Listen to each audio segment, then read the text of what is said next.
la finalité est plus importante que le succès. Absolument. Parce qu'en fait, à force de toujours mettre de la valeur à la réussite,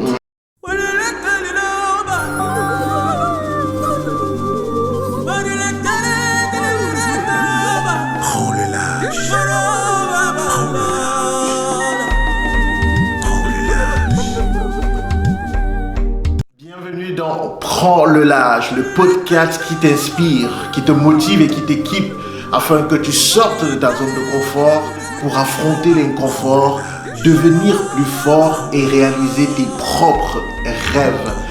Merci infiniment pour tous vos partages, merci pour vos commentaires. C'est grâce à vous que de nombreuses personnes à travers le monde sont impactées par le contenu que nous diffusons. C'est grâce à vous que de nombreuses vies sont changées à travers le monde. Recevez notre gratitude infinie.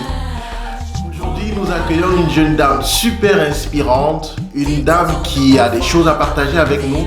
C'est une jeune dame qui est passionnée par tout ce qui est prise de parole en public, développement personnel, communication. Et c'est surtout une dame qui apporte son aide de façon bénévole aux jeunes en difficulté. Et c'est une dame dont la voix et les vers créent un imager super important. On va en parler avec elle tout à l'heure. Son domaine phare, c'est la poésie. Accueillez donc avec moi la poétesse Béatrice Lafortune. Bonjour Béatrice. bonjour. Tu vas bien? Ça va bien toi? Ça va très bien, merci. C'est un plaisir Béatrice de t'avoir dans le cadre de cette émission. Merci beaucoup d'avoir accepté notre invitation. Ça me fait vraiment plaisir d'être ici. Je suis convaincu que les internautes vont adorer ce que tu vas partager avec eux parce que c'est, comme tu le sais, c'est une émission qui vise à aider les gens à être inspirés, à être équipés, sortir de leur zone de confort. Tout à fait. Et avec ton histoire, moi quand j'ai lu ton histoire, je me suis dit, ça c'est une jeune qui a quelque chose à partager de super intéressant et merci infiniment d'avoir accepté l'invitation. Ça me fait plaisir. Béatrice, on va entrer avec la première fois où on a été mis en contact. Je me rappelle que c'est Erwin qui nous a mis en contact et on a échangé par message. Et j'ai été heureux de voir que tu étais assez ouverte et disposée. Qu'est-ce qui fait que tu acceptes de te prêter au jeu de cette émission? Moi, je sais que quand justement j'ai plusieurs décisions que j'ai prises dans ma vie ou les rêves plus justement que j'ai toujours regardé plusieurs podcasts, plusieurs personnes qui m'ont inspirée et je me dis que mon histoire justement peut être une partie, une étape dans l'histoire de quelqu'un d'autre.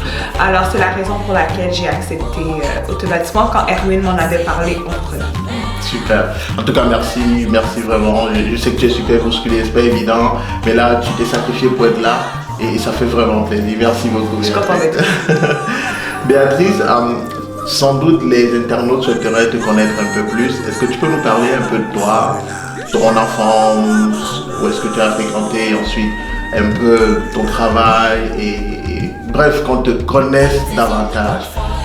Je sais que tu as beaucoup de choses à dire, mais c'est vraiment quelque chose de résumé. Si tu peux le faire en 3-4 minutes, c'est très super. Oui, je pense même que je peux le faire plus vite que ça. En fait, moi, je suis née à Montréal. J'ai grandi ici. J'ai été dans des écoles privées à partir du primaire jusqu'au secondaire. Je vous dirais qu'une chose qui a peut-être marqué au niveau de mes années d'école, c'est que j'ai pas été dans des écoles qui étaient majoritairement noires.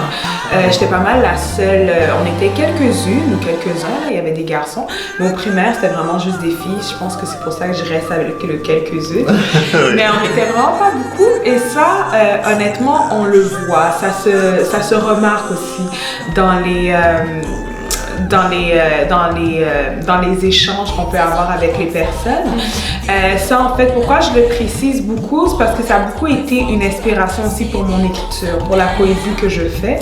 C'est la raison pourquoi je prends le temps d'en parler. Après ça, j'étais une fille qui était complètement perdue dans qu'est-ce qu'elle voulait faire, parce que je pense que j'ai toujours tout fait qu'est-ce qu'on attendait de moi. J'ai eu des bonnes notes à l'école, j'étais une bonne élève, j'ai fini mon secondaire dans les années que j'étais supposée de finir. Je dirais que j'ai pris plusieurs décisions difficiles, mais je dirais que celle qui m'a permis de prendre toutes les autres décisions difficiles, c'était, je crois que c'était en 2000. je crois. Donc en 2016, j'avais toujours eu un rêve depuis des années de faire des ateliers sur l'estime de soi. Ouais, des ateliers sur l'estime de soi et je voulais aussi utiliser un peu le côté fashion pour être en mesure de pouvoir aider. Et là, j'en parle des années, je dis ah oui, je veux faire ça, je veux faire ça.